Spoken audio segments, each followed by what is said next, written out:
నమస్తే. మనం July month రాశి ఫలాల గురించి చెప్పుకుందాం. ఇందులో భాగంగా మీనరాశి వారికి ఎలా ఉందో మనం చూద్దాం. మీనరాశి గనుక మనం చూసుకుంటే, ఈళ్ళు ఏలినాటి శని గురించి ఎక్కువగా బాధపడుతున్నారు. నాకు ఎక్కువగా కాల్సు రేవతి నక్షత్రం వాళ్ళు, ఉత్తరాభాద్ర అండ్ పూర్వభాద్ర నక్షత్రం వాళ్ళు కూడా చాలామంది ఫోనులు చేస్తూ ఉన్నారు. సో, ఎక్కువగా ఉత్తరాభాద్ర నక్షత్రం వాళ్ళు ఫోను చేస్తూ ఉన్నారు. రీసెంట్‌గా శని మూవ్ అవ్వటంతో ఈళ్ళకి మీనరాశి వాళ్ళకి ఏలినాటి శని రెండో భాగంలో వచ్చింది. ఎవరైతే ఈ మీనరాశితో పాటు ఈ మీ స్పౌజెస్ భార్యాభర్తలు కానీ, లేకుంటే ఇంట్లో గానీ, ఇంకా వేరే ఇంట్లో వాళ్ళు కుంభరాశి, మేషరాశి వీటితో పాటు సింహరాశి, ధనుస్సు రాశి వాళ్ళు గనక ఉంటే హారోస్కోపులు ఖచ్చితంగా చెక్ జేసుకోవాలి. ఇవన్నీ శనికి సంబంధించిన ప్రాబ్లమ్స్ బాధపడుతున్న రాసులు కాబట్టి, మీ ఇంట్లో ఎవరైనా గనక ఇప్పుడు చెప్పుకున్న రాసుల వాళ్ళుంటే ఖచ్చితంగా 1, 2 సార్లు జాతకాలన్నీ వెరిఫై చేసుకోండి. ఎందుకంటే ఎక్కువగా ఇద్దరు ఉంటే ఇంట్లో డబుల్ ట్రాన్సిట్ ఎఫెక్ట్ ఎక్కువగా ఉండి, ఆ ఇంట్లో సమస్యలు ఎక్కువగా ఉండే అవకాశం ఎక్కువగా ఉంటుంది. యాస్ట్రాలజికల్ కన్సల్టేషన్ తీసుకొని, ఇంకా ఇండివిడ్యువల్ జాతకాన్ని అనాలిసిస్ చేసుకొని, ఎలా ఉంటే బాగుంటుంది, ఎలాంటి ప్రికాషన్స్ కనుక బాగుంటుందో తెలుసుకోండి. ముందుకెళ్తే చాలా బాగుంటుంది లైఫు. ఈ మీనరాశి వాళ్ళకి ఏలినాటి శనితో బాధపడుతున్న ఈళ్ళకి 3 ముఖ్యమైన రోజులు ఈ ఈ మనకి జులై మంత్‌లో ఉన్నవి. అవి ఫస్ట్ వచ్చేటప్పటికి ఆషాఢ మాసం నవరాత్రులు మనకి వారాహి నవరాత్రులు జరుగుతూ ఉన్నాయి. అవి జులై 4 వరకు. మిస్ కాకుండా ప్రతి ఒక్కళ్ళు అవి చేసుకోవడం చాలా చాలా ఇంపార్టెంట్. పర్టిక్యులర్‌గా భార్యాభర్తల మధ్య గొడవలున్నా, కోర్టు సమస్యలున్నా, రియల్ ఎస్టేట్‌కి సంబంధించిన ప్రాబ్లమ్స్ ఉన్నా, వీటితో పాటు అగ్రికల్చరల్‌గా ఎవరైతే గనక సరైన దిగుబడి లేకుండా ఉన్నా, ఈళ్ళంతా గూడా ఈ రోజుని ఎంతో సద్వినియోగం చేసుకోండి. దీంతో పాటు గురు పూర్ణిమ ఉంది. గురు దోషం ఎవరికన్నా ఉన్నా, లేదంటే సంతానం కావాలన్నా, ధనం కావాలన్నా గురు పూర్ణిమ చక్కగా చేసుకోండి. ఇంకొకటి మోస్ట్ ముఖ్యమైన పండగ ఎండ్‌లో వస్తుంది. ఇది కూడాను జులై 5థ్ వస్తుంది. శ్రావణ మాసం స్టార్ట్ అవుతుంది. జులై 29న నాగర పంచమి. ఓకే. మనకి శ్రావణ మాస పంచమి వస్తుంది. ఇది తప్పకుండా ఖచ్చితంగా ఆ రోజు కూడా ఎంతో భక్తి శ్రద్ధలతో జరుపుకోండి. మీకు ఎవరికైనా గనక పిల్లలకు సంబంధించిన ప్రాబ్లమ్ ఉన్నా, తర్వాత సంతానం సరిగా లేకపోయినా, తల్లిదండ్రులకి, పిల్లలకి మధ్య గొడవలవుతున్నా గానీ, ఇవి పండగలు చేసుకోవటం ద్వారా ఆ దోషాలన్నీ పోయేసి చక్కగా మీ ఇంట్లో ఆహ్, అభివృద్ధి ఉంటుంది. ఎంతో అందరూ చక్కగా సంతోషంగా, హ్యాపీగా ఉండే అవకాశం చాలా ఎక్కువగా ఉంటుంది. సో, మనం గ్రహస్థితి గనక చూసుకుంటే మీనరాశి వాళ్ళకి 2 ముఖ్యమైన గ్రహాలు మారుతూ ఉన్నాయి. ఇందులో ఒకటి సూర్యుడు, రెండోదొచ్చేటప్పటికి శుక్రుడు.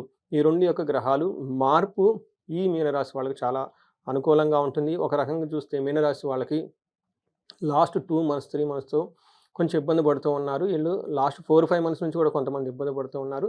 బట్ ఈ మంత్ ఈళ్ళకి చాలా వరకు రిలీఫ్ వచ్చేసి ఈళ్ళకి చాలా అనుకూలంగా ఉండే మంత్ అని మనం చెప్పుకోవాలి. సో, మనకి సూక్ష్మ గోచారం, లఘు గోచారం ప్రకారం గనక చూసుకుంటే ఈళ్ళకి ఏ పరంగా ఉంటుందంటే ఒకటి మనోరుజువం కొంచెం పిల్లలకు సంబంధించిన విషయాల్లో మానసిక ఆందోళన చెందే అవకాశం ఎక్కువగా ఉంటుంది.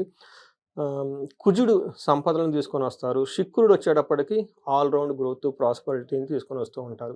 ఒక రకంగా చూసుకోవాలంటే ముఖ్యమైన ప్లానెట్స్‌ని ఈళ్ళకి చక్కగా బాగా సపోర్ట్ ఇస్తున్నాయి.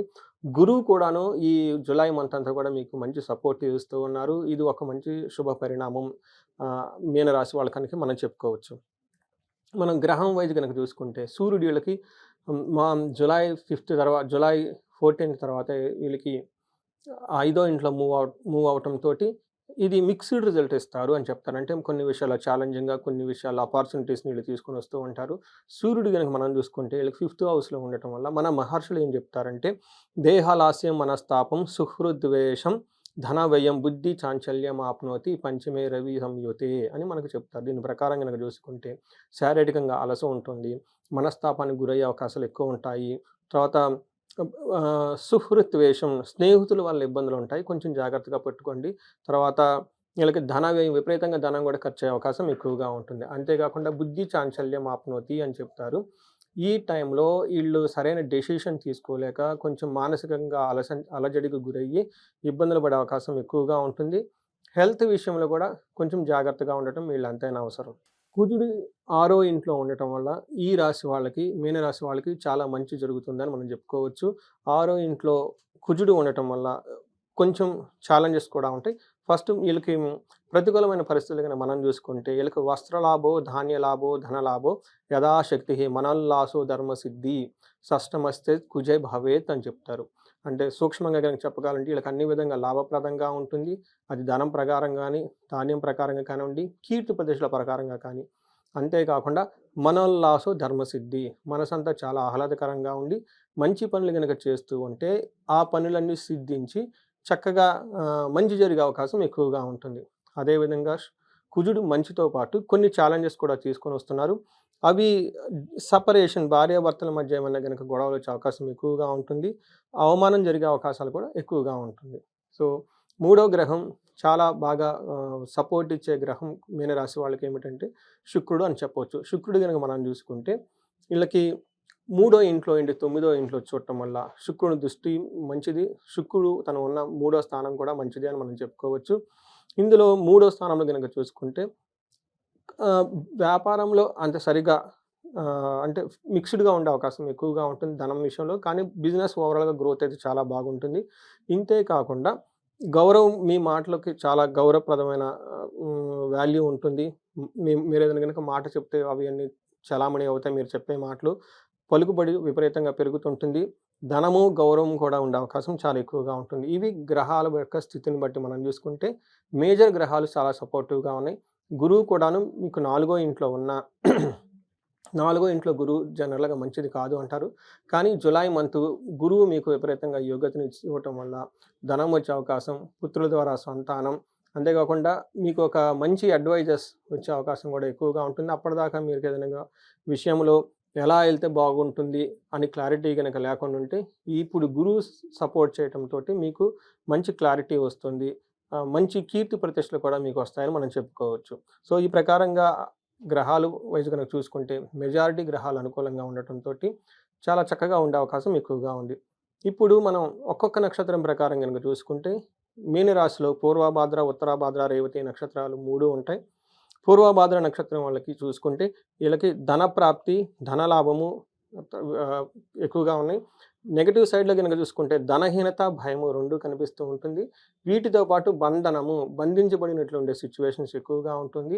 ఇక్కడ బంధనము అంటే మనం ఎలా ఎళ్ళాలి, ఫ్యూచర్ ఎలా ఉండబోతుంది, లేదంటే మీకొక మంచి టాస్క్ అచీవ్ చేయాల్సి ఉంటుంది. దాన్ని చేస్తే వల్ల రిజల్ట్ ఎలా ఉంటుంది, ఒక సందిగ్ధకు గురయ్యే అవకాశం ఎక్కువగా ఉంటుంది. లేదంటే ఒక స్టాగ్నేటెడ్‌గా ఫీల్ అయ్యే అవకాశం ఎక్కువగా ఉంటుంది. ఇలాంటి సందర్భంలో మీకు తెలిసిన ఒక మంచి ఎక్స్‌పర్ట్స్‌ని కానివ్వండి, యాస్ట్రాలజర్ గాని గనక కలిస్తే వాళ్ళు మంచి డైరెక్షన్ ఇచ్చే అవకాశం మీకు ఎక్కువగా ఉంటుంది. ఉత్తరాభాద్ర నక్షత్రం వాళ్ళకి వీళ్ళకి ధనప్రాప్తి ఉంటుంది. జయప్రదంగా ఉంటారు. ధనలాభము విశేషంగా ఉంటుంది. ఛాలెంజెస్ వీళ్ళకి ధనహీనత, బంధనము, భయము కనిపిస్తూ ఉన్నాయి. నెక్స్ట్ రేవతి నక్షత్రం వాళ్ళు గనక చూసుకుంటే వీళ్ళకి జయప్రదంగా ఉంటారు. ధనప్రాప్తి ఉంటుంది. ధనలాభం ఉంటుంది. ఛాలెంజెస్ గనక చూస్తే విపరీతంగా ధనం ఖర్చయ్యే అవకాశం ఎక్కువగా ఉంటుంది. బంధించబడినట్లుండే సిట్యుయేషన్స్ కూడా చాలా ఎక్కువగా ఉంటుంది. ఇవి కాకుండా లత్తా అనే ఒక కాన్సెప్ట్ ద్వారా ఉత్తరాభాద్ర నక్షత్రం వాళ్ళకి స్త్రీ నాశనం, రేవతి నక్షత్రం వాళ్ళకి కూడా స్త్రీ నాశనం జరిగే అవకాశం ఎక్కువగా ఉంటుంది. అంటే మీకు తెలిసిన వాళ్ళు ఇంట్లో కానివ్వండి, బయట కానివ్వండి, స్త్రీలకి కొంచెం హెల్త్ కాంప్లికేషన్స్ వచ్చే అవకాశం ఎక్కువగా ఉంటుంది. ఇన్ కేస్ స్త్రీలు గనుక ఈ నక్షత్రాల్లో ఉంటే వాళ్ళకి సంబంధించిన ఇంట్లో కానివ్వండి, బయట కానివ్వండి, జెంట్స్ ఎవరైనా ఉంటే వాళ్ళకి హెల్త్ కానీ, లేదంటే వాళ్ళకి ఏదైనా ప్రాబ్లమ్ గనుక ఫేస్ చేసి, తద్వారా మీరు కూడాను వాళ్ళకి సిమ్టమాటిక్‌గా రెస్పాండ్ అయ్యి మీరు కూడా ఇబ్బందులు పడే అవకాశం ఎక్కువగా ఉంటుంది. ఇది గమనించుకోవాలని చెప్పేసి కోరుకుంటూ ఉన్నాను. ఈ రాశి వాళ్ళు గనక చూసుకుంటే ధనహీనతతో బాధపడుతూ ఉన్నారు కాబట్టి కుబేరు పాశుపతాభిషేకం, లేదంటే మహాలక్ష్మి విశేష హోమం చేపించుకున్న చాలా బాగుంటుంది. వీళ్ళకి బంధించబడినట్లుండే సిట్యుయేషన్స్ ఎక్కువగా ఉంది కాబట్టి సుదర్శన మహా హోమాన్ని చేపించుకున్న, విష్ణుమూర్తికి సంబంధించిన ఆలయాలు సంప్రదించుకున్న చాలా బాగుంటుంది. సో, ఇంకా ఏమైనా గనక మీకు ఇండివిడ్యువల్ హారోస్కోప్ చెక్ చేపించుకోవాలన్నా, స్పెసిఫిక్ ప్రాబ్లమ్స్ ఉన్నా గానీ, ఈ స్క్రీన్ మీద కనిపిస్తున్న నంబర్ ద్వారా మీరు నన్ను సంప్రదించవచ్చు. ధన్యవాదాలు.